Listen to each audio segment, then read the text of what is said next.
Hey, this is Chris. How you doing? Heading out this morning, delivering a couple computers to a customer. One was an old Apple Macbook Pro. I have tongue-tied issues this morning. And the other is an old Lenovo desktop. And it is rather old, but somebody put Windows 7 on it.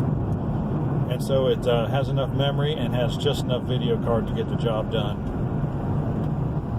They were stuck in some kind of boot loop thingy where, it would go to a certain point and then start over all by itself, or it would go to the repair screen and the repair would run, and then it would go to another boot loop or another repair screen, and so it never would start. I'm not quite sure why that was, because supposedly when Windows 7 starts in repair mode, it runs check disk.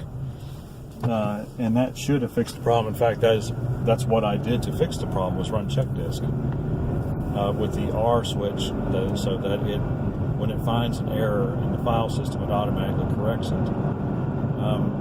But anyway, that's the way it turned out. Of course, I was concerned that there might be a defective portion on the hard drive, because defective sector, when you start seeing repairs being made in the file system when you're on check disk, the first thing you think is, well, the underlying sector might be bad. But I ran my Crystal Disk utility after running check disk, and the drive is it's in perfect condition. So no worries there. Don't have to think about replacing the hard drive. That saves the customer about $50. And probably if he had to spend $100 on the machine, he probably wouldn't have it fixed. But since it's 50, he did have it fixed. So, don't really know what caused that file system mishap. It was only a few sectors, but it was in the antivirus, and I think that's probably, what kept the machine from starting, because there's AVG, and I don't hate AVG. I think it's way too big and way too complex. It's kind of like Norton. It's kind of like they wanted to be like Norton and make everything as big and bloated and complex as possible. So I do not like that kind of antivirus. I much prefer... Well, the sun is really bright this morning. Oh, that's better.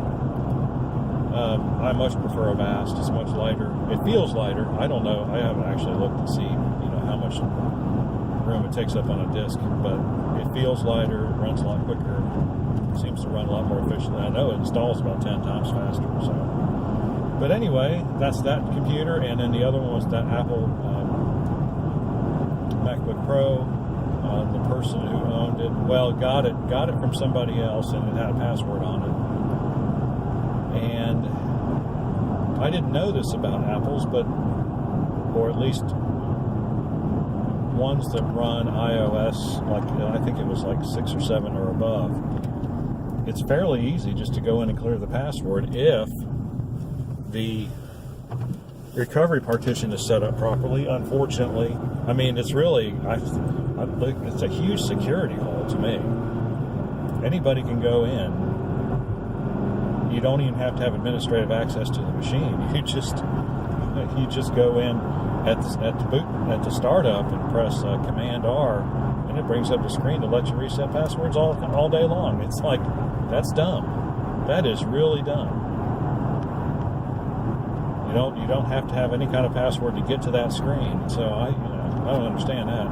But anyway, this particular machine did not have a recovery partition on it, so therefore it did not have access to that program that resets the password. So I had to find a disk image online and download it, because I hardly ever work on Apples at all.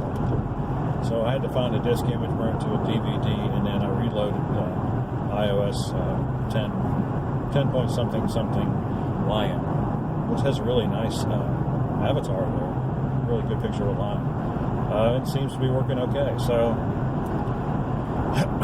it is one good thing about an Apple. They're not terribly difficult to set up. It's not terribly difficult to install iOS. It kind of just does itself. And when it's done, it takes a while. It took about 45 minutes, I think. But once it got done, I turned it on. Everything turned on. All the hardware seemed to be correct. And So, yeah, I'm taking it back. So hopefully those, and I have no idea if it installed a recovery partition automatically or not, because it didn't ask. So I don't know, maybe there's some trick you're supposed to know, but that's the way it goes for today. So anyway, if you have any questions or comments, please do so in the section below. Like and subscribe. If you have any kind of computer, tablet, or smartphone repair that you'd like to have done, we do just about anything. If it's water damaged, forget it, get a new one. Other than that, have a question or comment, please do so in the section below. Like and subscribe. We appreciate it when you do, and we'll see you on the next one.